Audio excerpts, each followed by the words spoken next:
দর্শক স্বাগত জানাচ্ছি। দেখছেন নিটল ডাটা নিউজ আর এক্সট্রা, সহযোগিতা ক্যাম্পেইন স্কুল অ্যান্ড কলেজ এবং আলোক হেলথ কেয়ার অ্যান্ড হাসপাতাল। আজকে উপজেলা নির্বাচনে বেশ কয়েকখানে ভোট হয়েছে। সেখানে আমরা ভোটের উপস্থিতি দেখেছি 30%-এর কিছুটা বেশি। ভোটার উপস্থিতি কমছে কেন, এ নিয়ে আজকে আলোচনা বিভিন্নখানে, আমরাও সেটা নিয়ে আলোচনা করতে চাই। আমাদের সঙ্গে আছেন জনাব ফরিদ হোসেন, ইউএনবির সম্পাদক, স্বাগত জানাচ্ছে। আছেন আরেকজন জ্যেষ্ঠ সাংবাদিক মাসুদ কামাল, স্বাগত জানাচ্ছে। জনাব মাসুদ কামাল, আপনাকে দিয়ে শুরু করতে চাই। 30%-এর কিছুটা বেশি, এই ভোট কাস্টিংকে কম বলা উচিত বাংলাদেশের প্রেক্ষিতে? মানে ভোট আসলে 30%-এর চেয়ে কম বাংলাদেশের ইতিহাস আছে, আরও অনেক কম ভোটের ইতিহাস আছে। বাট এই শতাংশের হিসাব করে আমরা আসলে কোন সিদ্ধান্তে পৌঁছতে যাচ্ছি? মানে শতাংশ কি প্রমাণ করছে যে ভোট ভালো হয়েছে? যেমন ধরেন 2018 সালের সংসদ নির্বাচনে ভোট কাস্টিং কত হয়েছিল? 78-এর উপরে, 78%-এর মতো। ভোট ভালো হয়েছিল, নির্বাচন ভালো হয়েছিল। ওই নির্বাচনে যারা জিতেছিল আওয়ামী লীগ, তারাও কি দাবি করেছিল ওই নির্বাচনটা খুব ভালো হয়েছে? কাজে ভোটের শতাংশ দিয়ে আপনি কোনো কিছু প্রমাণ করতে পারবেন না। বিষয়টা হলো যে নির্বাচন বলতে আপনি যা বোঝেন তত্ত্বগতভাবে, নির্বাচন জিনিসটা কি? যে আমি একজন ভোটার, আমি ভোট দিতে যাব, আমার সামনে একটা ব্যালট পেপার দেওয়া হবে, আমার ওখানে বিভিন্ন অপশন থাকবে, আমি আমার পছন্দের প্রার্থীকে ওখান থেকে বেছে নেব। কিন্তু এই নির্বাচনগুলি এমনভাবে হচ্ছে যে নির্বাচনে একজন ভোটারের জন্য পর্যাপ্ত সংখ্যক অপশন থাকছে না, বিকল্প থাকছে না। একটা বাংলাদেশে যত কিছু আপনি বলেন, বিএনপি একটা বড় দল, বেশ বড় দল। তো বিএনপির যারা সমর্থক আছে, যারা বিএনপিকে ভোট দিতে চায়, তারা তাদের প্রার্থীকে ওখানে পাবে না খুঁজে। তো এখন আমার বিবেচনায় বাংলাদেশে আসলে যে কোনো পরিস্থিতি হোক, আওয়ামী লীগ এখন ক্ষমতায় আছে, 2 দিন পরে হয়তো বিএনপি ক্ষমতায় আসবে, আসুক। সেই সময় যদি ভোট হয়, বিএনপির ক্ষমতা থাকাকালীন যদি ভোটে আওয়ামী লীগ না আসে, আমি ওটাকে নির্বাচন বলবো না।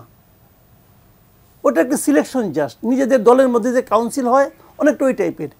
এখন আওয়ামী লীগ ক্ষমতায় আছে, বিএনপি নির্বাচন আসছে না, এটাও আমি এটাকে সেভাবে নির্বাচন বলি না। তাহলে হয়তো আপনি বলবেন তাহলে সমাধানটা কি? ওরা তো গো ধরে বসে আছে, আসবে না। হ্যাঁ, এটা একটা ব্যাপার। বাট এটা আমাদের ভোটার জন্য একটা দুর্ভাগ্য। আমাদের যারা ভোটার, যারা আমরা ভোট দিতে চাই, আমাদের জন্য দুর্ভাগ্য যে একদল ভোটে আসছেই না, আরেক দল যারা ক্ষমতা আছে তাদের ভোটে আনার কথা ভাবছেও না। তারা ভাবছে যেভাবে আছে এভাবেই আমরা চলবো। এটা তো একটু সমস্যা, একটা দল আসছে না। এই সমস্যাটাকে গিয়ে আওয়ামী লীগ সমস্যা মনে করে না, আবার বিএনপিকে মনে করে যে এটা তো ভোটারের জন্য একটা সমস্যা, ভোটারকে একটু অপশন দিচ্ছেন না। বিএনপিকে মনে করে যে ভোটারকে আমার অপশন দেওয়া উচিত। বিএনপি নির্বাচনে না যে সে কী গেইন করবে এটা তাদের ব্যাপার, আমি জানি না, আমার হিসাবে কোলায় না। তারা কিছু একটা গেইন করতে চায়। আর আওয়ামী লীগ বিএনপিকে ছাড়াই জিতে এক ধরনের বাহবা পেতে চায়। এখানে কে গেইন করে জানি না, তবে জনগণ পরাজিত হয়, ভোটাররা পরাজিত হয়, এটাই। ফরিদ হোসেন, আমরা আসলে ভোটার উপস্থিতি কমছে, এটা একটা ধারাবাহিকভাবে দেখছি। যে জাতীয় নির্বাচন বলেন, স্থানীয় সরকার নির্বাচন বলেন, ভোটের যে উৎসব সেটা যেমন নাই, উপচে পড়া ভিড়, দীর্ঘ লাইন, সেগুলো আমরা ইদানিং দেখি না। এটা তো ঠিকই, যেটা দেখা যাচ্ছে এটা তো বাস্তব।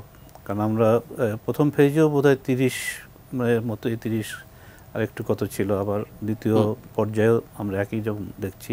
যদি একজন নির্বাচন কমিশনার বলছিলেন যে যেহেতু প্রথম ধাপে নির্বাচনটা মোটামুটিভাবে শান্তিপূর্ণ হয়েছে এবং সেই বড় ধরনের কোনো গোলযোগ হয়নি, তো তাদের একটা আশা ছিল যে এই পর্যায়ে হয়তো বাড়বে। এটা আমাদের রাজনীতিতে এখন এটা একটা নতুন উপাদান যুক্ত হয়েছে যে ভোট আসছে, কিন্তু ভোটারের উপস্থিতিটা একটা বড় কনসার্ন। এখন সেই দিক থেকে বিবেচনা করলে তো এটা উৎসবব্যঞ্জক নয়, এটা তো নিঃসন্দেহে বলা যায় যে এটা উৎসবব্যঞ্জক নয়। ভোটারদের মধ্যে এক ধরনের যেটাকে বলে ফ্যাটিক বা তাদের একটা ক্লান্তি বা এই ধরনের লক্ষ্য করা যায়। কেন যাব, কী জন্য যাব, সেটার একটা ব্যাপার থাকে। এখন এটা কিন্তু সাধারণত হওয়ার কথা না। আমাদের এই সাধারণত আমরা স্থানীয় সরকার নির্বাচনে যেটা দেখি, একটা অন্য ধরনের মানুষের মধ্যে আবেগ থাকে, তার সংশ্লিষ্টতা থাকে, তার মধ্যে একটা উৎসবের ভাব থাকে। কারণ স্থানীয় নেতারা থাকেন, তো অনেক সময়তে তাদের কোনো একটা পারিবারিকভাবে কতগুলো দ্বন্দ্ব থাকে, এক পরিবারের সাথে আরেক দ্বন্দ্ব, এক গ্রামের সাথে আরেক গ্রামের দ্বন্দ্ব। তো সেইভাবে আমার মনে হয় যে একটা সময় তো এটা আমার মনে হয় 2019-এ এটা প্রথম এটা রাজনৈতিক চেয়ারম্যান, ভাইস চেয়ারম্যান এবং মহিলা ভাইস চেয়ারম্যান তিনজনের রাজনৈতিকভাবে দলীয় পরিচয়ে প্রতীক নিয়ে দাঁড়াতে পারত, এবং সেটাও এবার নেই। সেটা শুধু আওয়ামী লীগের ক্ষেত্রে। আর বিএনপি যদি এখানে বর্জন না করতো তখন তারা কিভাবে এখানে আসতো, তাদের ধানের শীষ বা তাদের, আমরা যে একটা বড় অনেকগুলো ফ্যাক্টর আছে এই ভোটারদের মধ্যে এই ধরনের ঘটনা ঘটার।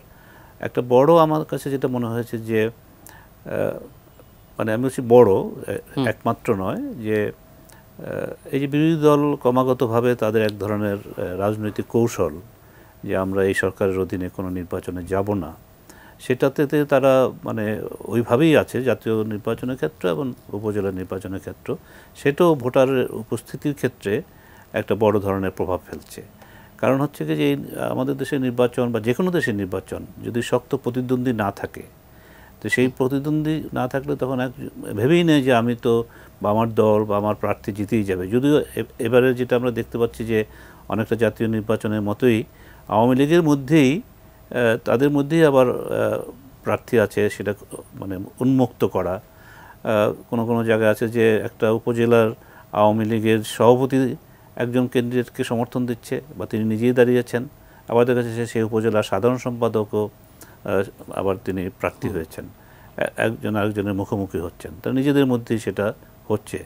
সেটাতে আশা করা গিয়েছিল যে যদি এই ধরনের ঘটনা হয় তাহলে হয়তো ভোটারের উপস্থিতিটা বাড়বে, কিন্তু সেটা হচ্ছে না। কিন্তু আমি এইগুলোর সাথে আমি যে জায়গাটা যেতে চাই যে এই উপজেলার ব্যবস্থাটা কিন্তু একটা আমাদের যে প্রশাসনের বিকেন্দ্রীকরণের যে ইচ্ছাটা বা মানে পদক্ষেপটা, সেটার জন্য এটা একটা ভালো ব্যবস্থা ছিল। কারণ আমরা দেখেছি যে এখানে কেন্দ্রীয় সরকারের অনেকগুলো জনগণের জন্য বিভিন্ন ধরনের কর্মসূচি থাকে, উন্নয়নের কাজ থাকে, তার কতগুলো সার্ভিসেস দেওয়ার ব্যাপার থাকে, সেগুলোকে এখানে উপজেলার মাধ্যমে তারপরে ইউনিয়ন পরিষদের মাধ্যমে এটা দেওয়া হয়। সেখানে যদি সঠিকভাবে জনগণের নির্বাচিত প্রতিনিধিরা আসে তাহলে পরে সেখানে আমলাদের একটু কি বলে দৌরাত্ম্যটা কমে, প্রভাবটা কমে। এখানে যেমন উপজেলার চেয়ারম্যান যিনি, যদিও এটা পুরোপুরি এটা হয়েছে কিনা জানি না, কারণ উপজেলার চেয়ারম্যানের সাথে ইউএনের সম্পর্ক, ইউএনও কতটা প্রভাব মানে বিস্তার করে সেগুলো আমরা জানি যে এগুলো পুরোপুরি যে হয়েছে তা না। এটা একটা বড় কারণ হচ্ছে যে হয়তো গত কয়েক বছর মানে বেশ কয়েকবার এই নির্বাচনগুলোতে জনগণের উপস্থিতির ব্যাপারটা যেহেতু আশাব্যঞ্জক নয়, সেই হিসাবে আমলাদের মধ্যেও হয়তো সেই জিনিসটা একটা চিন্তা তাদের মধ্যে আছে যে আপনারা তো সেই অর্থে জনগণের ভোটে নির্বাচিত নন, কাজে ওখানেও কিন্তু তারা কতগুলো সমস্যা তৈরি করে আমি যেটা জানি। তারপরেও এটা একটা চমৎকার ব্যবস্থা বিকেন্দ্রীকরণের দিক থেকে, এবং একটা লিঙ্কেজ কেন্দ্রীয় সরকারের সঙ্গে স্থানীয় জনগণের সঙ্গে মানে তৃণমূল পর্যায়ে এই জিনিসটা একটা সম্পর্ক তৈরি হয়। সেটার উপরে আমার মনে হয় যে বেশি জোর দেওয়া দরকার। যেভাবে নির্বাচন হচ্ছে কি হচ্ছে না, নির্বাচন তো হয়েই যাচ্ছে, এবং এটা তারা চেয়ারম্যান হবে, তারা মানে সদস্য হবে, তারা ভাইস চেয়ারম্যান হবে, ইত্যাদি হবে, এবং তারাই থাকবে উপজেলায়, তাই না? তাকেই তো শপথ পড়ানো হবে, এবং সে তখন কিন্তু এই কথাটা আসবে না, কারণ সংবিধানে তো এটা নাই যে আমাকে এত শতাংশ হতেই হবে। এই যদি 100% হতো তাহলেও এই নির্বাচন বৈধই হতো। সেটা নিয়ে হয়তো আমরা বলতাম যে এটা নৈতিকভাবে বা কতটা গ্রহণযোগ্য ইত্যাদি, এখনও যে কথাগুলি বলা হচ্ছে, কিন্তু নির্বাচন তো বৈধই অন্য দিক থেকে যদি কোনো কারচুপি না হয়। তো কাজেই সেই দিকটাতে এরা যখন সব 4টা পর্যায়ের মানে নির্বাচন শেষ হয়ে সপ্তাহ শেষ হবে, সেখানে সরকার যেটা করতে চাচ্ছে তার উন্নয়নের কর্মসূচিগুলো, তার উন্নয়নের যে বিভিন্ন উপকরণ, বিভিন্ন ধরনের ভাতা, সামাজিক মানে যে নেটওয়ার্কটা আছে, সুরক্ষা, কল্যাণ, এই কাজগুলো করতে চাচ্ছে, সেগুলোকে তারা যাতে ঠিকমতো সেখানে দিতে পারে এবং তার সদ্ব্যবহার হয়, সেই জিনিসটার উপরে বরং বেশি চিন্তা করা দরকার। হ্যাঁ, কারণ আমাদের উপজেলা কিন্তু ভোটের এই যে 30% কাছাকাছি বা 30% কিছুটা বেশি ভোট, এটা কি মানে সন্তোষজনক বাংলাদেশে এরকম ভোট কাস্টিং? মানে আমি সেইভাবে সোজা বলবো না, কারণ এখন তো আমরা দেখলাম যে আমাদের ওবায়দুল কাদের সাহেব সন্তোষজনক মনে সাধারণ সম্পাদক অত্যন্ত সন্তোষজনক বলেছেন, তার কাছে সন্তোষজনক মনে হয়েছে। আমি যেটা শব্দটা ব্যবহার করতে যাচ্ছি, যেটা উৎসাহব্যঞ্জক না, যে আরও বেশি আমরা অন্তত যদি 50% ভোটার ভোট দিতে যেত, তাহলে পরে তো সাধারণত হয় এই ধরনের ক্ষেত্রে, আমরা দেখেছি যে আরও বেশি হয়, 70-75% ভোটের ব্যাপারও আছে। তো সেটা হলে পরে এখন তো ভালো হতো, কিন্তু এটা হয়নি বলে এই জিনিসটা যে থেমে যাবে বা এটা কিছুই হলো না, সেটাও কিন্তু মনে করাটা ঠিক না। আর একটা যেটা ফ্যাক্টর, যে বিএনপিকেও ভাবতে হবে, আমি মনে করি এটা আমার ব্যক্তিগত ইস্যু, জাতীয় নির্বাচনের ক্ষেত্র বা ইত্যাদি ক্ষেত্রে, যে তার দিক থেকে সে কতটা লাভবান হচ্ছে, কতদিনে সেটা এইভাবে চলবে। কারণ একটা জিনিস আমরা লক্ষ্য করেছি যে আওয়ামী লীগের মধ্যে যেমন একাধিক প্রার্থী, বিএনপিও কিন্তু তাদের যে নির্দেশনা কেন্দ্রীয় পর্যায়ের সংখ্যাটা খুব একটা বড় না হলেও কিন্তু এটা কিন্তু হয়েছে, অনেকেই বহিষ্কার করা হয়েছে, তাদেরকে বহিষ্কার করার পরও তারা নির্বাচনে ছিল এবং তারা জয়ী হয়েও আসছে। কাজে এটাও মানে বিএনপিকে হিসাবে নিতে হবে যে আজকে আওয়ামী লীগের অধীনে নির্বাচনে যাবে না বা এই ধরনের নির্বাচন কমিশনের অধীনে নির্বাচনে যাবে না, সেটা ঠিক আছে, কিন্তু তারা তাদের রাজনৈতিক সিদ্ধান্ত তো নিতেই পারে, কিন্তু কতদিন পর্যন্ত এটা করবে এবং এটার ফলে তার নিজেদের তৃণমূলের কর্মীদের সাথে তাদের কি সমস্যা হচ্ছে, তাদের মধ্যে কোনো হতাশা হচ্ছে কিনা। কারণ একটা জিনিস আমি এটা একটা রাজনৈতিক দলকে আমি এক সাংবাদিক হিসাবে সেইভাবে আলাদা করে বলতে চাই না, কিন্তু একটা জিনিস কিন্তু জাতীয় নির্বাচনের পরে 7ই জানুয়ারি বিএনপির অনেকের মধ্যে একটা হতাশা মানে তৈরি হয়েছে এবং সেটা হয়তো কেটে যাবে বা কেটে যাবে না কখন, কিন্তু তারা কিন্তু বলেছে এই কথাটা যে তাহলে আমরা কি করলাম, আমাদের তো কোনো মানে আমরা সামনে কিভাবে যাব। তখন একটা কথা ছিল যে তারা যদি দলকেও কিভাবে গুছানো হবে, আবার তখন একটা কথা ছিল যদি স্থানীয় সরকার নির্বাচন আসছে, উপজেলা নির্বাচন আসছে, তখন যদি তারা জোরে সোরে অংশগ্রহণ করে তাহলে হয়তো তারা দলটাকে তৃণমূল গুছাতে পারবে ইত্যাদি আসবে। কারণ দল তো মানে পরীক্ষার মধ্যে যাচ্ছে না যে আমার শক্তিটা আমরা জানি, আমরাও জানি, আমি মাসুদ কামালের সাথে একমত যে এটা একটা বড় দল, ক্ষমতায় ছিল তারা। বাংলাদেশে যদি আপনার আওয়ামী লীগ সবচেয়ে বড় দল, তারপরে বিএনপি এখানে আছে, এবং দুটো দলে একটা সময় দেখছি আমরা যে ওই মিউজিক্যাল চেয়ারের মতো একবার এ ক্ষমতায় আসছে, এ ক্ষমতায় আসছে। কিন্তু এটাকে যদি আপনি একটা পর্যায়ে গিয়ে মানে আপনার শক্তিটা কী সে জায়গায় নিয়ে না যান, শুধু আপনি মনে করেন যে আমি বড়, সেটাও কিন্তু একটা ব্যাপার। আর বিএনপির দিক থেকে আরেকটা যেটা সমস্যা আমার মনে হয় আমি লক্ষ্য করছি, সেটা হলো যে তারা যে দাবিটা করছে সেই দাবির পিছনে মানুষকে জড়ো করা, মোবিলাইজ করা, রাস্তায় আনা বা সেইভাবে মানুষ তার পিছনে থাকা, সেই কাজটাও মানে একটা মৌন সমর্থন, একটা দৃশ্যমান করতে পারছে না। এবং সেটা করতে পারছে না, তারা বলছে যে আমাদেরকে পুলিশ দাঁড়াতে দেয় না, বাধা দেয়। আপনার 28 অক্টোবর আমরা একটা কথা তারা আপনি জানেন যে সেখানে একটা ঘটনা ঘটেছে।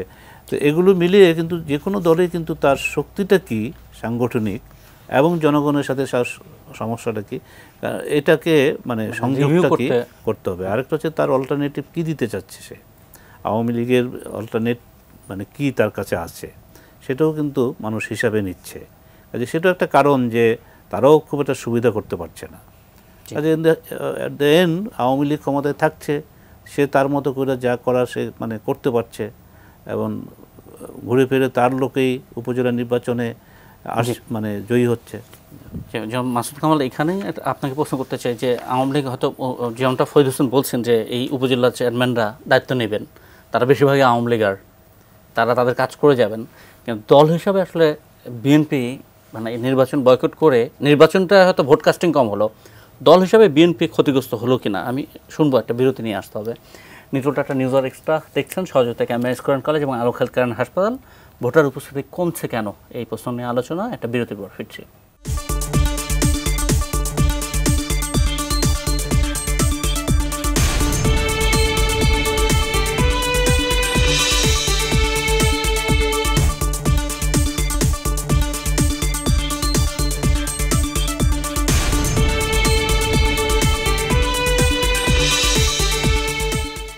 ভোটার উপস্থিতি কমছে কেন এ নিয়ে আলোচনা নিউট্রাল টাটা নিউজ আর এক্সট্রা সহযোগিতায় ক্যাম্বেন স্কুল অ্যান্ড কলেজ এবং আলোক হেলথ কেয়ার অ্যান্ড হাসপাতাল। মাসুদ কামাল, আপনার কাছে ফ্লোর দিয়েছিলাম। নির্বাচনটা হয়ে যাচ্ছে, আওয়ামী লীগের যারা ক্যান্ডিডেট তাদের বেশিরভাগই বের হয়ে যাচ্ছে, দল হিসেবে বিএনপি ক্ষতিগ্রস্ত কতটা হয়? আমি এখানে একটা জিনিস আপনাকে বলি, দেখেন আমি একটু ডিটেলে বলি, বেশিক্ষণ সময় নেব না, তবু একটু ডিটেলে বলি যে দল হিসেবে বিএনপিকে শক্তিশালী হতে হবে কেন, এই প্রশ্নটা ভাবেন। বিএনপি কি একটা শক্তিশালী সংগঠন দিয়ে আওয়ামী লীগকে পরাজিত করবে? নো, বিএনপি সেটা কখনো ভাবে না। বিএনপির ভাবনা হলো যে বিএনপি মনে করে এদেশের বিপুল সংখ্যক মানুষ এই সরকারের উপর বিরক্ত এবং তারা সুযোগ পেলে সরকারের বিরুদ্ধে ভোট দিবে। ভোট কাকে দিবে? বিএনপি ছাড়া তো আর কেউ নাই। তো বিএনপি ওই ধরনের একটা ভোটের অপেক্ষা আছে। সেই ভোটটা তারা চাচ্ছে একটা তত্ত্বাবধায়ক সরকারের একটা নির্দলীয় নিরপেক্ষ একটা ভোট তারা চাচ্ছে। কিন্তু নির্দলীয় ভোট না, নির্দলীয় সরকারের অধীনে একটা নিরপেক্ষ ভোট, যে ভোটটা যে পরিচালনা করবে সে নিজের নির্বাচনে অংশ নেবে না, এই ধরনের একটা সরকারের অধীনে একটা ভোট চাচ্ছে। তখন যদি বিএনপির দলীয় অবস্থা, সাংগঠনিক অবস্থা নিতান্তই দুর্বল হয়, তাহলে তবু তারা মনে করে তারা অ্যান্টি গভর্নমেন্ট ভোট আর কি, এটা তারা মনে করে। এই অপেক্ষা তো বিএনপি বছর পর বছর আছেই। এছাড়া বিএনপি তার কিছু করার নাই। বিএনপি মনে করুন খুব শক্তিশালী স্ট্রং একটা পলিটিক্যাল পার্টিগুলো কি আসে যায়, সেই শক্তিশালী পার্টির অবস্থা কি পুলিশের চেয়ে বেশি হবে? গভর্নমেন্টের কাছে তো পুলিশ আছে, সে ধরবে। আমাদের এখানে তো গুমের আছে, এক্সপেরিয়েন্স আছে, হয়ে যাবে। তাহলে বাংলাদেশের ভবিষ্যৎ রাজনীতিতে কখনোই অ্যান্টি গভর্নমেন্ট রাজনীতি জয়লাভ করবে না। যদি এভাবে চলে করবে না, যদি আওয়ামী লীগ এভাবে চালাতে পারে করবে না, করার কোনো ওয়ে নাই। যদি কেউ জিতেও যায় সে কাজ করতে পারবে না। আমি আপনাকে এক্সাম্পল দিয়ে বলি আপনাকে, দেখেন 2013 সালে একটা নির্বাচন হয়েছিল না, সিটি কর্পোরেশন নির্বাচন, গাজীপুর, খুলনা, রাজশাহী, সিলেট সবগুলোতে বিএনপি জিতছিল। কিন্তু ওই নির্বাচনটা ছিল হলো বিএনপির জন্য সবচেয়ে ভয়ঙ্কর পরিণতি নিয়ে আসছে ওই নির্বাচনটা। কিভাবে? যখন বিএনপি জিতলো তখন আওয়ামী লীগের হিসাবটা কী ছিল? 2009 সাল থেকে আওয়ামী লীগ ক্ষমতা ছিল। আওয়ামী লীগ কাজকর্ম কিন্তু যখনই ক্ষমতা আসে খুব একটা খারাপ করে না, কাজকর্ম ভালোই করছে। কিন্তু আওয়ামী লীগ কিন্তু হিসাব করে মিলাইতে পারে না যে 4টা সিটি কর্পোরেশনে আমি হারলাম কেন। তখন হিসাবটা কী দাঁড়াইলো? তারা বলতেছে যে ওরা কী করলো, বিএনপি বিরোধী দল কী করলো এটা ইম্পর্টেন্ট না, ইম্পর্টেন্ট হলো জনগণ যে কোনো কারণেই হোক সরকারকে অপছন্দ করে, সরকারে যেই থাকুক না কেন, হয়তো তাদের প্রত্যাশা মিটতে পারে না, ভোট দেয়। ওই সময় আওয়ামী লীগ সিদ্ধান্ত নিছে যে ভোট আর দেব না, ভোট আর দেব না। এমন একটা সিস্টেম বানাই নিছে যে ভাই তুমি যেই আসো না কেন আলটিমেটলি জিতবো আমি। ভাই হিসাব ক্লিয়ার। এবং এই ফর্মুলা 14, 18, 24 চলছে। এবং এই ফর্মুলা কিন্তু আওয়ামী লীগের উদ্ভাবিত না। আবার আরেকটা কথা বলি আপনাকে, এই ফর্মুলা কিন্তু বিএনপি উদ্ভাবন করছিল। 2007 সালে যে নির্বাচনটা হওয়ার কথা ছিল 22শে জানুয়ারি, ওটা যদি বিএনপি করতে পারতো তাদের সিস্টেম অনুযায়ী এই কাজই হইতো। কিন্তু ওটা শেষ পর্যন্ত করতে পারে নাই। না পারাতে ওইখান থেকে শিক্ষা নিচ্ছে আওয়ামী লীগ। ওইটা করতে না পারার কারণ তো বোধহয় মাঠের দখল না, তাও না। আমি বলি আপনাকে, ওটা করতে না পারার যে কারণটা ছিল ওইখান থেকে আওয়ামী লীগ শিক্ষা নিছে। শিক্ষা নিয়ে ওটা যে কারণে হয় নাই ঠিক সেই কারণটা সে আটকাই নিছে। একদম সিম্পল। সে কারণটা যদি একটু ব্যাখ্যা করেন। সেই কারণটা কিছু না, তারা আর্মিকে গুড বুকে নিতে পারে নাই, যে কারণে মইনুদ্দিন এসে দখল করে বসছে। আওয়ামী লীগ সেটা করে নিছে। একদম সিম্পল। এটাই হচ্ছে এখন এখানে এই দেশে। শুনেন, আমি যদি পরে সময় পাই পরে আমি বলবো। না, আপনি বলেন, সমস্যা নেই। সমস্যা হলো কি, আপনি যত কিছুই বলেন গণ আন্দোলন অমুক তমুক আমরা বলি না, যে কোনো আন্দোলনই জনগণ সংগঠিত হয়, জনগণ এটাকে একটা জায়গায় পর্যন্ত নিয়ে যায়, কিন্তু একটা স্পার্ক দরকার। সেই স্পার্কটা কোথেকে আসে? সেই স্পার্কটা আসে সরকারকে যারা টিকিয়ে রাখে তাদের কোনো একটা পক্ষ থেকে আসে। কিন্তু অলওয়েজ আপনি এর সাথে যখন পতন হলো তখন আর্মি এর সাথে সাপোর্ট দেয় নাই, দিলে আপনি কিছুই করতে পারতেন না। বা জনতার মঞ্চ করেছিল 96, হ্যাঁ, তখন প্রশাসন সাপোর্টটা দেয় নাই। 2022-এ কি হয়েছে, 2007-এ কি হয়েছে, আর্মির কাছে সাপোর্টটা পায় না বিএনপি। জনগণ কিন্তু ক্ষেপেই থাকে, মানে যে সরকার থাকে তার উপর ক্ষেপে থাকে। কিন্তু জনগণ কিন্তু মানে এইটা নিতে পারে না, ড্রাইভিং সিটে সে বসে না কখনো, ড্রাইভিং সিটে কারো না কারো বসতে হয়, আগুনটা স্পার্কটা কারো না কারো জ্বালাই দিতে হয়। সেই জায়গা থেকে শিক্ষা নিচ্ছে আওয়ামী লীগ যে আমি স্পার্ক হইতে দেবো না, দিয়ে আসলে যা আছে মানে সব ভিজে রাখুন, স্পার্ক আর হয় না। আমরা একটু দর্শকদের প্রশ্ন বা মন্তব্য শুনতে চাই। দর্শক, আপনাদের কেউ যদি টেলিফোন লাইনে থাকেন সরাসরি নাম বলে অতিথিদের কাছে প্রশ্ন করুন। আমার নাম জসিম, আমি বাসাবো থেকে বলতেছি। জি, আপনি প্রশ্ন করুন। জি, আমার প্রশ্নটা হলো দুইজন আলোচকের কাছেই, যে আজকে যে নির্বাচন প্রক্রিয়াটা চলতেছে, এই 2018 সাল কিংবা 2024 সালের নির্বাচনটা, এই গণতন্ত্রের এই ধারাবাহিকতার জন্য এই নির্বাচন প্রক্রিয়াটার যে সিচুয়েশনে যাচ্ছে, এটার জন্য কি অনেকাংশে জাতীয় পার্টি কি দায়ী নয়? কি দুইজন আলোচকের কাছে আমার আপনি কি মনে করছেন জাতীয় পার্টি দায়ী? আমি ব্যক্তিগতভাবে মনে করতেছি এটা অনেকটা জাতীয় পার্টি এটার জন্য দায়ী। একটু বলবেন, একটু সংক্ষেপে বলবেন কেন? কারণ তারা যদি গণতন্ত্রের দিকে ফিরে আসতো বা গণতন্ত্রের সঠিক নিয়মে দেশের জনগণের ভোটাধিকার প্রয়োগের জন্য তারা আন্দোলন করত, তাহলে হয়তোবা দেখা গেছে যে হয়তোবা সমস্ত বিরোধী দল একজোট হলে হয়তোবা নির্বাচনটা সুন্দরভাবে মানে মানুষজন ভোট দিতে পারত। জনাব মাসুদ কামাল, আপনি যদি ওনাকে উত্তর দিতে পারেন। হ্যাঁ, এখানে কিন্তু জাতীয় পার্টি কিন্তু একটা ক্যাটালিস্টের ভূমিকা পালন করছে, এতে কোনো সন্দেহ নেই। 2014 মধ্যে জাতীয় পার্টিও আছে না না না, জাতীয় পার্টি হলো আপনার ওই যে আমরা যখন ইন্টারমিডিয়েট অথবা এসএসসি পড়াশোনা করছি না, অক্সিজেন বানানোর সময় অক্সিজেন পরীক্ষাগারে কীভাবে বানানো হতো, ক্যালসিয়াম ক্লোরাইড এবং ম্যাঙ্গানিজ ডাইঅক্সাইড একসঙ্গে মিশিয়ে তাপ দিলে অক্সিজেন হয়। এখন ম্যাঙ্গানিজ ডাইঅক্সাইডের কিন্তু কোনো ভূমিকা নাই, হয় কিন্তু ক্যালসিয়াম ক্লোরাইড থেকে, কিন্তু ম্যাঙ্গানিজ ডাইঅক্সাইড না থাকলে আবার হয় না, ওর কোনো ভূমিকা নাই, কিন্তু কিন্তু ওর না থাকলে হয় না, ওর উপস্থিতিটা ইম্পর্টেন্ট। জাতীয় পার্টি আওয়ামী লীগের সঙ্গে না থাকলে হয়তো অন্যরকম সিনারিও হতো, কিন্তু ওর কোনো লাভ হয় না, কিন্তু ও থাকে, ওর চরিত্রে কেন থাকে, ওর ক্যাটালিস্টের ভূমিকা পালন করে। ফরিদ হোসেন, উনি যেটা বলছেন যে আওয়ামী লীগ স্পার্ক হওয়ার মতো শক্তিগুলোকে কোথাও না কোনোভাবে ভিজিয়ে রেখেছে, একটু আপনার কাছে শুনতে চাই। না দেখুন, এই যে বিষয়টা নিয়ে একটু পিছনে তো যেতেই হয় এখন, যে বিষয়টা নিয়ে বিএনপি সবার কাছে বলছে এবং যে আন্দোলনটা করছে, সেটা তো একটা নির্দলীয় নিরপেক্ষ তত্ত্বাবধায়ক সরকার। এখন দেখুন, এটা আপনার এটা নষ্টটা করার পিছনে কে দায়ী, এটা কিন্তু পরিষ্কার। যখন বিএনপি ক্ষমতায় 2001-এ নির্বাচনে জয়ী হয়ে যখন সময় আসলো 2006-এর, এই সময়টার মধ্যে দিয়ে তারা KM হাসান, আপনাদের মনে আছে, প্রধান বিচারপতি ছিল, তার বয়সের মানে তখন 2006-এর সময়ে এই যে বয়স বাড়ানো ইত্যাদি করা, যে এমন একটা জিনিস করা যেটা যে উনি যখন রিটায়ার্ড হবেন তখন তাকে তারা প্রধান কি বলে যে সরকারের প্রধান করবেন। সেখান থেকে তো শুরু হলো। এবং উনি কিন্তু এটাই বলেছেন যে বিএনপি এই গ্রামারটা দেখে গেছে, ওই মওদুদ আহমেদের সেই বুদ্ধি ইত্যাদি।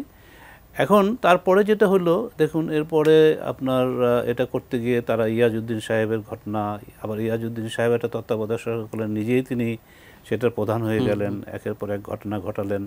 এবং এটার বিরুদ্ধে কিন্তু আমি যে কথাটা বলতে চাচ্ছি, যে আওয়ামী লীগ বা তৎকালীন যারা আওয়ামী লীগের সঙ্গে ছিল, যে রাজনৈতিক দলগুলো, তারা কিন্তু প্রবলভাবে রাস্তার আন্দোলন গড়ে তুলতে পারছিল। আপনারা জানেন যে সেই বঙ্গভবনের সামনে এবং বঙ্গবন্ধু এভিনিউর এখানে আওয়ামী লীগের স্থায়ী মঞ্চ ছিল, এবং অর্থাৎ একটা পরিস্থিতি তৈরি করতে পেরেছিল, একটা সংকট তৈরি করতে পেরেছিল, তাই না?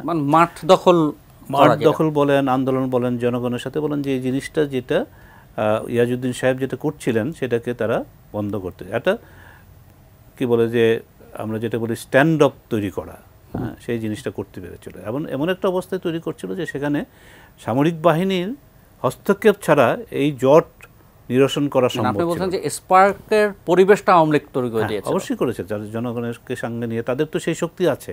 আওয়ামী লীগের ইতিহাসে এই রাস্তার আন্দোলন করা, জনগণের আন্দোলন করা, গণ আন্দোলন করা, এগুলোর তো তার ইতিহাস আছে, যেটা বিএনপি এদিক থেকে কিন্তু আওয়ামী লীগের থেকে অনেক পিছিয়ে।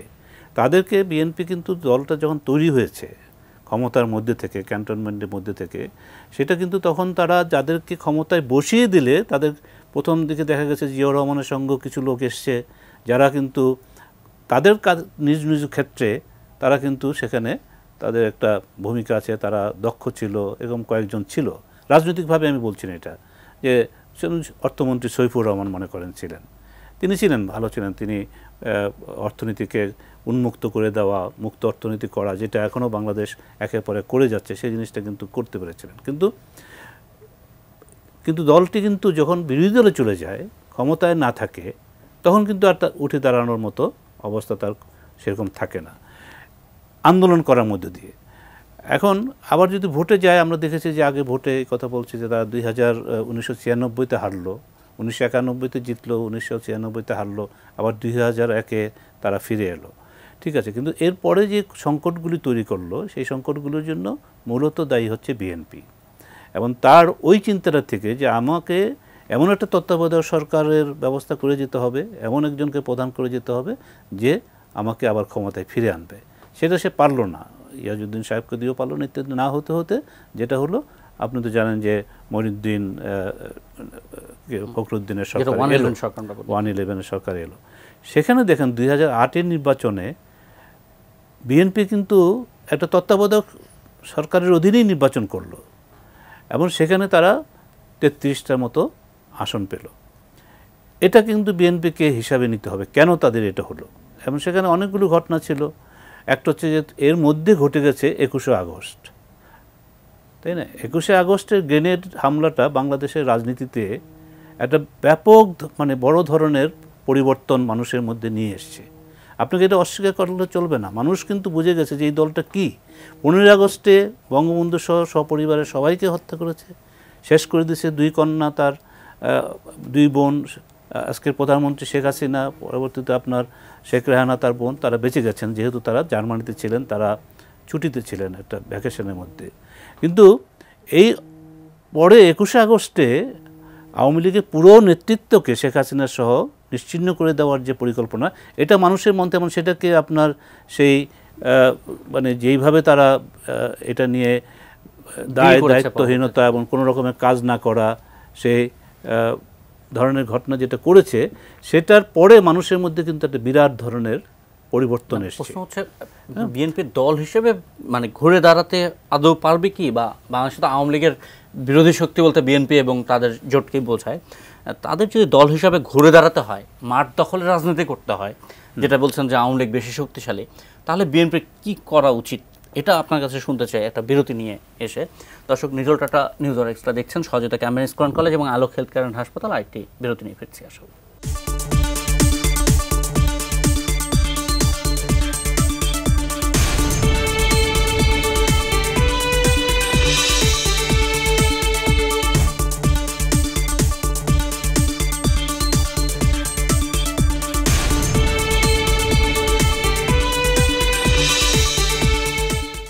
নিটল টাটা নিউজ আর এক্সট্রা, সহযোগিতা ক্যাম্বেন স্কুল অ্যান্ড কলেজ এবং আলোক হেলথ কেয়ার অ্যান্ড হাসপাতাল। ভোটার উপস্থিতি কমছে কেন, জনাব ফরিদ হোসেন আপনার কাছে ছিলাম, আপনার কাছেই ফিরবো। তবে দর্শকদের কেউ যদি লাইনে থাকেন, নাম বলে প্রশ্ন বা মন্তব্য সরাসরি অতিথি 2 জনের কাছে করবেন। কেউ কি লাইনে আছেন? প্রশ্ন করতে পারেন। আসসালামু আলাইকুম। জি, প্রশ্ন করুন। আসসালামু আলাইকুম, রংপুর মিঠাপুকুর থেকে আলামিন। আমার প্রশ্ন হচ্ছে, গেল দ্বাদশ জাতীয় সংসদ নির্বাচনে ভোটার উপস্থিতি ছিল 41 কি 42%। তার 3-3.5 মাস পর উপজেলা নির্বাচন, সে উপজেলা নির্বাচনে প্রায় ভোটার উপস্থিতি 30-32%। তাহলে 12-13% ভোটার উপস্থিতি কেন কমে গেল? তার মানে এই নয় যে, তার মানে এটা নয় কি আওয়ামী লীগেরও কিছু অংশ বিএনপি জামাতের মতো উপজেলাতে ভোট বর্জন করেছে? যে জনাব আলামিন, আপনার রংপুর অঞ্চলে তো মনে হয় উপজেলা নির্বাচন আগামী 29 তারিখে, যদি আমি ভুল না করি। আজকে কিছুটা হচ্ছে 29 তারিখে। আপনি কোন এলাকা থেকে বলছেন জানি না, মানে ভোটের মাঠে রাজনৈতিক সক্রিয়তা কি ছিল, নাকি একেবারে রাজনীতিবিহীন হয়েছে, যেহেতু মার্কা নেই বা ধানের শীষ নৌকা নেই? ধানের শীষ তো নেই। হ্যাঁ, নৌকাও তো নেই মাঠে। না, নৌকাও নেই, ধানের শীষও নেই, নৌকাও নেই। তো এটা তো ভোট, তো এখানে তো ভোট হয়েছে কোনো মার্কা দিয়ে নয়। না, মানে এটার কারণে কি আগ্রহ একটু কমেছে, এই ধানের শীষ নৌকা কোনো মার্কা না থাকায়? মানুষের আগ্রহ তো অনেক কম। জি, অনেক কম। ওনার প্রশ্নটা হচ্ছে 41-42 বা 40+ থেকে 30 10% ভোট কাস্টিং কম। না, এটা একটা বড় কারণ যেটা আমি মনে করি সেটা হচ্ছে যে জাতীয় নির্বাচনে 7ই জানুয়ারি নির্বাচনে কিন্তু যে পন্থাটা উদ্ভাবন করা হয়েছিল প্রধানমন্ত্রী নিজে আওয়ামী লীগের সভানেত্রী হিসেবে, যে নিজেদের মধ্যেই স্বতন্ত্র প্রার্থী, যেটা এবার অনেকটা মানাই করা হয়েছে উপজেলা নির্বাচনে। তো স্বতন্ত্র প্রার্থীরা কিন্তু অনেক ভোটার এনেছে এবং একটা উত্তেজনা তৈরি হয়েছে এবং যেটাকে বলে যে ভোটের প্রতিদ্বন্দ্বিতা, কাজে সেটা একটা ব্যাপার ছিল এবং সেটা জাতীয় নির্বাচন, এটা আমার নিজস্ব মনে হয়েছে সেটা একটা কারণ। আর এবার এসে সেই জিনিসটা নেই, সেই তাপটা নেই, সেই ধরনের জিনিসটা নেই এবং এখানে একটা ব্যাপার। আরেকটা হচ্ছে যে এই যে আমরা যে কথাটার মধ্যে আলোচনা করছিলাম যে এই ব্যবস্থাটার মধ্যে আসা ইত্যাদি, বিএনপিকে মানে আপনার যেই জিনিসটা সে চাচ্ছে, আমি এই কথাটা একটু আবার শেষ করে পড়ি, যেই জিনিসটা সে চাচ্ছে, আন্দোলন নামে আন্দোলন করেও উঠতে পারছে না বা কিন্তু চাচ্ছে, সেটার একটা অনেকের মানুষের কাছে আছে যে এক ধরনের যে আবেদন, যে এটা তো হলে ভালোই হয় ইত্যাদি, কিন্তু এটাকে সে নষ্ট সে করেছে, এর মধ্যে তো কোনো সন্দেহ নাই, ইতিহাসের তো এই ব্যাপারটা। এই নষ্ট করে ফেলার পরে 2008-এর নির্বাচনে আওয়ামী লীগ এত আসন পেল যে আসনের ফলে, যেটা একটা সংবিধানকে পরিবর্তন করার জন্য সংবিধানের সব রকম সুযোগ, তাই না, সেই সংখ্যা মানে পেল এবং তারপরে তারা তো এই সুযোগটাকে কাজে লাগালো, তাই না, যেটা মাসুদ কামালও বলছে যে এই সুযোগটাকে কাজে লাগানোর ব্যাপারটা তারা এটা তো অপেক্ষাই করছিল যে এরকম কিছু হলে আমরা এই জিনিসটা করব। এখন এখান থেকে বিএনপিকে আপনার এই লড়াইটাতে আসতে হবে। 2014-তে সে ভোট বর্জন করেছে, সেই ভোট বর্জন করতে গিয়ে সেখানে আমরা দেখেছি যে 152 বা 53 বিনা প্রতিদ্বন্দ্বিতায় নির্বাচিত হয়েছে। সেখানে এসে যে কথাটা একজন দর্শক বলেছিলেন যে জাতীয় পার্টি, ওই জাতীয় পার্টি সেখানে এসে অংশগ্রহণ করে তখন একটা ভূমিকা পালন করেছে। আবার 2018-তে এসে আপনার ধরেন নির্বাচনে আমি গিয়েছি, আবার নির্বাচন থেকে বেরিয়ে এসেছি, এরকম একটা পরিস্থিতি তৈরি হয়েছে। এখন আপনার যেই দল মানে রাজনৈতিক দলকে আমরা যতই বলি না কেন টক শোতে বা বিশ্লেষণ ইত্যাদিতে, রাজনৈতিক দলকেই কিন্তু সিদ্ধান্ত নিতে হবে, তার নেতৃত্বকেই কিন্তু সিদ্ধান্ত নিতে হবে যে কোন পন্থায় গেলে পরে তার সেই কাজটা হবে। এখন 1986 সালের এক নির্বাচনে এরশাদের সময় আওয়ামী লীগ নির্বাচনে গিয়েছিল এবং সেখানে নির্বাচনে গিয়ে তারা পরবর্তীতে দেখেছে যে সেই নির্বাচনে ব্যাপক কারচুপি ইত্যাদি হয়েছে এবং বিএনপি সেই নির্বাচনে যায় নাই। বেগম খালেদা জিয়া প্রথমে বলেছিল যে নির্বাচনে যাবে, পরে তিনি আবার হারিয়ে গেলেন, শি ওয়াজ নিখোঁজ। তো সেই জায়গাটায় গিয়ে ওই জায়গাটার মধ্যে এসে দেখা গেল যে একটা আপসহীন নেত্রী, এই কথাটা আসলো। তো এই আপসহীন নেতৃত্বে ওখানেই আওয়ামী লীগ আর বিএনপি পড়ে আছে, এই যে তারা নির্বাচন বর্জন করছে ইত্যাদি করছে। তারা 18 সালে তো তারা আপোষ করেছে নির্বাচন, মানে দলের রেজিস্ট্রেশন রাখার জন্য হলেও বড় করে ব্যাপার না, কিন্তু তারা মূল সুরটা হচ্ছে যে আমরা এই সরকারকে আর কোনো, এবং এই আপসহীনতার যে ব্যাপারটা এখানে কিন্তু রাজনীতিতে আমরা যতটুকু বুঝি যে রাজনীতিতে এখানে কিন্তু কতগুলি কৌশল এবং কৌশলকে ব্যবহার করা। আপনার লেনিনের সেই ফেমাস কথা যে 1 স্টেপ ব্যাকওয়ার্ড 2 স্টেপ ফরওয়ার্ড, তাই না, আপনাকে অবস্থা বুঝে সেই ব্যবস্থাটা নিতে হয়। মানে আপনি বলছেন এই আপসহীনতা ক্যাশ হচ্ছে না, তারা করতে পারছে না, এবং না করতে পারে তো যেটা হয়েছে যে তারা আমার বিবেচনায় যে তারা সেখানে মার খাচ্ছে। আরেকটা জিনিস যেটা বিএনপির জন্য আমি মনে করি যে একটা বড় সমস্যা, এবং সেটা 2008 থেকেই শুরু হয়েছে, কারণ আমি ভিতরে তখনকার যে খবরগুলো জানি যে তারা নির্বাচনে যেতে গিয়ে বেগম খালেদা জিয়া নিজে রাজি হলো, তার এখানকার যারা ঢাকায় যারা ছিল কেন্দ্রীয় নেতৃবৃন্দ তাদের সমস্ত সিদ্ধান্ত হওয়ার পরও লন্ডন থেকে সেই জিনিসটা বাতিল হয়ে গেছে। কাজে সেখানে একটা বড় সমস্যা, এবং এখনও কিন্তু তার সমস্যার মধ্যে যে লন্ডন ঢাকার নেতৃত্ব সাথে তাদের একটা দূরত্ব, সেই জিনিসগুলো কিন্তু বিএনপিকে তার সাংগঠনিকভাবে সিদ্ধান্ত নেওয়ার ক্ষেত্রে খুব সমস্যায় ফেলছে।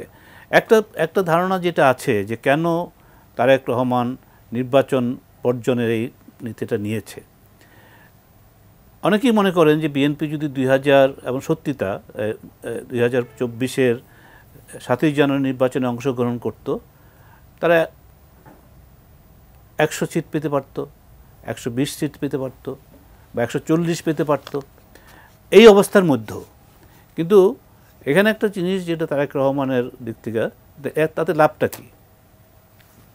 তাতে তো আমার কোনো লাভ হচ্ছে না, তারেক রহমানের তো কোনো লাভ হচ্ছে না, কারণ তিনি সরকার গঠন করতে পারছেন না, সরকার গঠন না করলেও তিনি দেশে ফিরতে পারছেন না, এবং তিনি চান না যে তার এই যে অন্য যারা নেতৃবৃন্দ এখানে আছে ওই সময় তারা সংসদে গিয়ে তারা নিজেদের তারা তো সেই কথা বলবে, ভালো ভালো কথা বলবে, ইত্যাদি করবে, এবং তারাও জনগণের মধ্যে পরিচিত হয়ে যাবে, তাদেরকেও টেলিভিশনে দেখাবে, তাদেরকেও পত্রিকার পাতায় তাদের প্রথম পাতায় আসবে। সেই জিনিসটা তারা ওখান থেকে তিনি ওইটা করতে চান। এমন ঘটনাও আছে যে তারেক রহমান উপজেলা পর্যায়ের নেতাদের সাথে কথা বলে টেলিফোনে, কিন্তু কেন্দ্রীয় নেতাদের সাথে কথা বলে না, সে একই বিষয়, অনেকের সাথে সে ওইভাবে কথা বলে না। এবং এটার মধ্যে কিন্তু তাদের মধ্যে একটা ক্ষোভ আছে, কাজে সংগঠনে এটা একটা বড় মানে অন্তরায় তাদের সামনে এগিয়ে যাওয়া। মাসুদ কামালের কাছে যাবো একটু। টেলিফোনে যদি কেউ থাকেন, দর্শক যদি কেউ থাকেন, নাম বলে সরাসরি দুই অতিথির কাছে প্রশ্ন করবেন। আসসালামু আলাইকুম। জি, আপনার নাম বলে প্রশ্ন করুন। আমি আব্দুল ওয়াহাব মন্ডল রাজবাড়ী থেকে বলছি। জি, আমার প্রশ্ন মাসুদ কামাল ভাইয়ের কাছে। উনি তো একজন উচিত বক্তা এবং একজন সাংবাদিকও বটে, ওনার কথাবার্তা খুব ভালো লাগে। ওনার কাছে প্রশ্ন করতে চাই যে এই যে নির্বাচনগুলো হচ্ছে, এই নির্বাচনের মাধ্যমে আমাদের নির্বাচন পদ্ধতি যেভাবে চলছে এইভাবে যদি চলতে থাকে তো বাংলাদেশের উৎসবমুখর নির্বাচন একদিন বিলুপ্ত হয়ে যাবে। আর জি জি, অনেক ধন্যবাদ। আপনি মনে হয় চলমান কিছুতে। নজরুল, আপনাকে ফ্লোর দিব, একটু অপেক্ষা করে রাখবো, আমারও প্রশ্ন আছে, একটা বিরতি নিয়ে আসবো, শেষ বিরতি। নিউটন টাটা নিউজ আর এক্সট্রা সহযোগিতা এমএস কলেজ এবং আলোক হেলথ কেয়ার হাসপাতাল। আরেকটি বিরতির পর ফিরছি।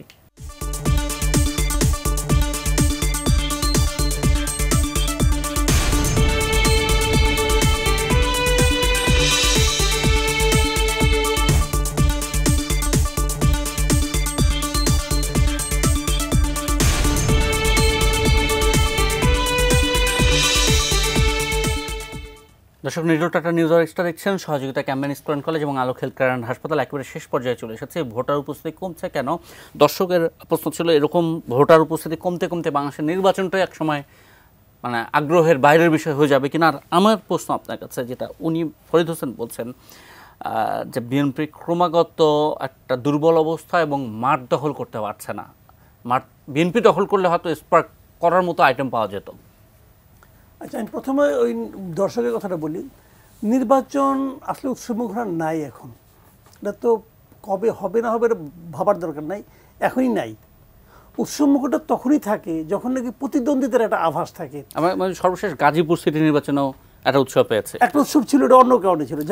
এখন মূল কথাটা হলো, দেখেন, উৎসবমুখর নাই বলেই কিন্তু আওয়ামী লীগকে নানা রকম পদ্ধতি নিতে হচ্ছে উৎসবমুখর করানোর জন্য। এবং আওয়ামী লীগের জন্য নৌকা কি ইম্পর্টেন্ট না?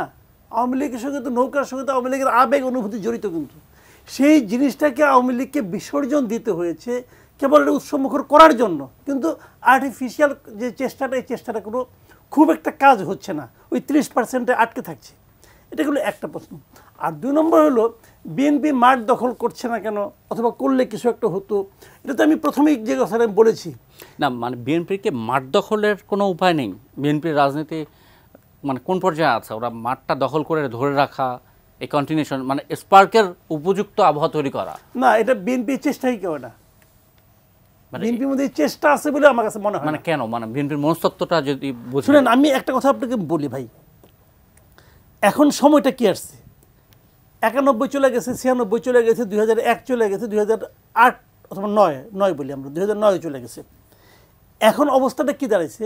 মানুষের সামনে 2টা দলই কিন্তু পরীক্ষিত। মানুষ আওয়ামী লীগের এই লিডারগুলিকে 91 সাল থেকে দেখে আসতেছে, 96 সাল থেকে দেখে আসতেছে। বিএনপির এই লিডারগুলিকে তারা 91 সাল থেকে দেখে আসতেছে। তারা জানে যে এরা কেউই তার জন্য মসিহা হিসেবে আবির্ভূত হবে না। এই লোকগুলি অলরেডি টেস্টেড। তাহলে এখন যদি আপনি প্রকৃত ভোটের কথা ভাবেন, প্রকৃত ভোট যদি হয়, তাহলে কেউ কিন্তু পপুলার ভোটে জিতে আসবে না, তারা নেগেটিভ ভোটে জিতে আসবে। আমি দুইজন লোককে অপছন্দ করি, কারণ না, বেশি অপছন্দ আমি করি। যদি ধরেন 91 থেকেও যদি দেখে আসে 2006-এর সাথেও তো আওয়ামী লীগ মাঠ দখল করতে পেরেছে, মানে 16 বছর 15 বছর 3 টার্ম পরে না আমি বলি ওখানে ব্যাপার আছে। নেগেটিভ ভোট নিয়েই মাঠ দখল করেছে, কিন্তু নেগেটিভ আমি সেটা বলি, বিএনপি আপনি পাচ্ছে শোনেন, না কেন? কিছু লোক, আপনি একটা কথা ভাবেন, আমি এটা বলি, একটা ছোট্ট উদাহরণ দিয়ে বলি। এই যে বিএনপি আজকে একটা মিটিং ডাকুক, আওয়ামী লীগ একটা মিটিং ডাকুক, দেখবেন বিএনপি মিটিং লোক বেশি হবে। কেন লোক বেশি হবে? সবাই কি বিএনপিকে ভালোবেসে যাবে? নো। এর মধ্যে 60% লোক যাবে আওয়ামী লীগকে অপছন্দ করে। তারা শুনতে চায় যে আওয়ামী লীগকে সরানোর জন্য বিএনপির কাছে কোনো পদ্ধতি আছে কিনা। প্রতিটা মিটিংয়ে যায়, হতাশ হয়ে ফিরে আসে। সিম্পল, একদম সিম্পল। কিন্তু যে কারণে বাংলাদেশে সেই বাস্তবতা নাই যে আপনাকে ক্ষমতায় আনার জন্য আমি বুকে রক্ত দিয়ে দেবো, নাই, সেই বাস্তবতা নাই। বিএনপির নেতৃত্বের সংকটের জন্য যেটা উনি বলছেন, আপনি কি একমত নাকি অন্য কোনো নেতৃত্বের সংকট? শুনেন, নেতৃত্বের সংকট আওয়ামী লীগে নাই। আওয়ামী লীগের আওয়ামী লীগের একটা সেক্রেটারি আছে, দুদিন পর এক না, আওয়ামী লীগ তো কথা বলে। ক্ষমতায় আছে, এটাকে ফলে নেতৃত্ব মনে হয় খুবই সেন্সিবল নেতৃত্ব এটা। আওয়ামী লীগের নেতৃত্বের সংকট নাই। আওয়ামী লীগ না, আওয়ামী লীগকে তো মাঠ দখলের রাজনীতিটা অন্তত করতে হচ্ছে না, যেহেতু তারা কারণ সরকার গঠন করে আছে। দিচ্ছে পুলিশ। হ্যাঁ, না, কিন্তু বিএনপির মাঠ দখলের যে রাজনীতি, যেটা আওয়ামী লীগ হয়তো 2006 পেরেছিল, যেটা 96-এ আওয়ামী লীগ পেরেছিল, সেটা বিএনপি পেরে উঠছে না। 96 যেরকম আওয়ামী লীগ পেরেছিল, 2001-এও কিন্তু বিএনপি পেরেছিল। ওটা পেরেছিল একবার, ওটা একবার দুইবার হয়। কিন্তু এর মধ্যে এতভাবে পরীক্ষিত হয়ে গেছে এই লোকগুলিকে। ধরেন আমি একটা উদাহরণ দিয়ে বলি আপনাকে, মির্জা আব্বাস এসে মিটিং করতেছে। মির্জা আব্বাস লোকে চিনে না, তারা মেয়র হিসেবে চিনে, এমপি হিসেবে চিনে, মন্ত্রী হিসেবে চিনে, চিনে তো। আর নতুন কিছুর তো এটা তো নাই রে ভাই, এটা তো নাই। অনেক অনেক ধন্যবাদ মাসুম কামাল। ফরিদ হোসেন, আমরা শেষ করবো, তার আগে 30 সেকেন্ড যদি কিছু। না, সেই কথাটাই আমি, যে কথাটা হচ্ছে যে এখানে যেটা বলতে চাচ্ছে মাসুদ কামাল, সেটা একটা দিক ঠিক, যে এরা কারা। আমি যে কথাটা একটা বলছিলাম, যে এটা একটা বড় ফ্যাক্টর, যে আমি যা শুনি তাই বলি মানুষের কাছে, যে ঠিক আছে আওয়ামী লীগের এই এই এই এই তার আমরা বলছি সমালোচনা আছে, কিন্তু বিএনপি কি সেটার পূরণ করতে পারবে? বিএনপি কি সেই ধরনের কোনো আশা তুলে ধরতে পারছে একটা অল্টারনেট হিসাবে? আমার মনে হয় যে সেখানে একটা বড় মানুষের আস্থার অভাব আছে। বিএনপির উপরেও তারা আস্থা আনতে পারছে না, এবং এই আস্থাটা দিনে দিনে আস্তে আস্তে ক্ষয়ের দিকে যাচ্ছে। এটা একটা বড়। এই জন্যই আমি যেটা বলছিলাম, যে বিএনপিকে রাজনীতির মধ্যে থাকতে হলে তাকে এর মধ্যে ঝাঁপিয়ে পড়তে হবে। সেখানে এই লড়াইটা যদি, নির্বাচনী লড়াইটা যদি সে না করে ঠিকমতো, তাহলে পরে সে আস্তে আস্তে হয়তো দূরে সরে যাবে। অনেক ধন্যবাদ জনাব ফরিদ হোসেন, জনাব মাসুদ কামাল এবং দর্শক যারা ছিলেন সবাইকে ধন্যবাদ জানিয়ে শেষ করছে। ভোটার উপস্থিতি কমছে কেন, এই নিয়ে আলোচনা ছিল। নিউট্রাল টাটা নিউজ আর এক্সট্রায় সহযোগিতা ছিল ক্যাম্বেন স্কুল কলেজ এবং আলোক হেলথ কেয়ার হাসপাতাল। ভালো থাকবেন।